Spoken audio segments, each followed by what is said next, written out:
اذان کے دوران کھانا پینا. تو بھائی یہ جو اذان کے دوران کھانا پینا ہے، یہ ایک سنن نبی داؤد کی حدیث تھی جسے مس یوز کیا لوگوں نے. وہ اس طریقے سے نہیں تھی. وہ یوں ہے کہ سنن نبی داؤد میں حدیث ہے کہ جو شخص سحری کر رہا ہے اور اس دوران اذان شروع ہو جائے تو جو اس کے سامنے برتن ہے اس میں سے کچھ کھا پی لے جلدی سے.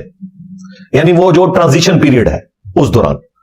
یہ نبی علیہ السلام نے کہیں نہیں فرمایا کہ آپ 10 منٹ پہلے سحری ختم کر کے بیٹھے ہیں اور اذانیں شروع ہوگی اور آپ پانی پینے کے لیے بھاگ رہے ہیں.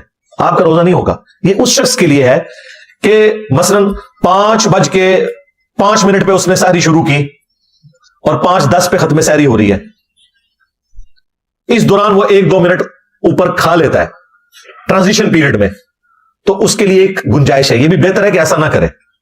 لیکن ایک بندہ اٹھے ہی 5:10 پہ ہے اور اسے پتا ہے کہ 5:25 تک اذانیں چلتی ہیں اور ختم سحری ہے ہی 5:10 ہے، تو وہ 15 منٹ کے جی میں اذانوں کے دوران کھا رہا ہوں، اس کا روزہ کوئی نہیں. بالکل یہ ذہن میں رکھیے گا.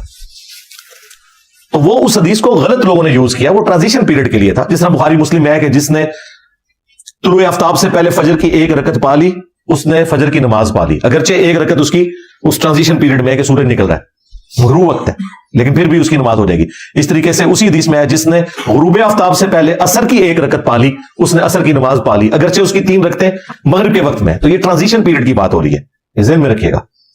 اور یہ بھی اس شخص کے لیے ہے جو شخص اس سے پہلے سحری شروع کر چکا تھا، کسی مجبوری کی وجہ سے وہ لیٹ اٹھا تھا. لیکن اگر کوئی شخص اٹھے ہی ایسے وقت میں کہ ختم سحری ہو چکی ہے، اس کے لیے یہ نہیں ہے، یہ ذہن میں رکھیے گا. اس کی مرضی ہے، ٹھیک ہے، وہ 8 پیرا روزہ رکھنا چاہتا ہے رکھ لے، ادر وائز چھوڑنا چاہتا ہے چھوڑ دے، بعد میں ایک روزے کی قضا دے دے اگر اسے یہ خدشہ ہے کہ میں کھائے پیے بغیر روزہ چلا نہیں سکوں گا.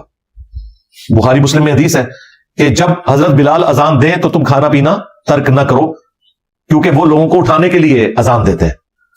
اور جب عبداللہ ابن ام مکتوم اذان دیں تو تم فوراً کھانا پینا ترک کر دو، کیونکہ وہ ایک نابینا شخص ہے. جب تک انہیں کوئی یہ نہ بتائے کہ طلوع فجر ہو چکی ہے، یعنی ختم سحری کا وقت ہو گیا ہے، اس وقت تک وہ اذان نہیں دیتے. تو جیسے ہی وہ اذان دیں فوراً کھانا پینا چھوڑ دو.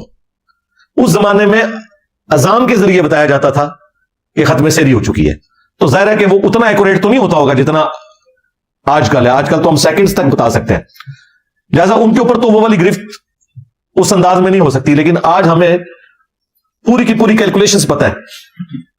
لیٹ لانگ کے ذریعے عام سافٹ ویئرز کے اندر بھی 1.5-2 لاکھ شہروں کے نمازوں کے ٹائم اور ساری اور افطاری کے ٹائم لکھے ہوتے ہیں. ظاہر ہے وہ نمازوں والی ٹائم ہے نا. فجر کا وقت جب داخل ہوتا ہے وہ ختم سحری ہے، اور جب مغرب کا وقت شروع ہوتا ہے وہ غروب آفتاب ہے، وہاں پہ آپ نے روزہ کھولنا ہے. لہٰذا آج کے دور میں تو ایز سچ یہ کوئی مسئلہ نہیں رہا.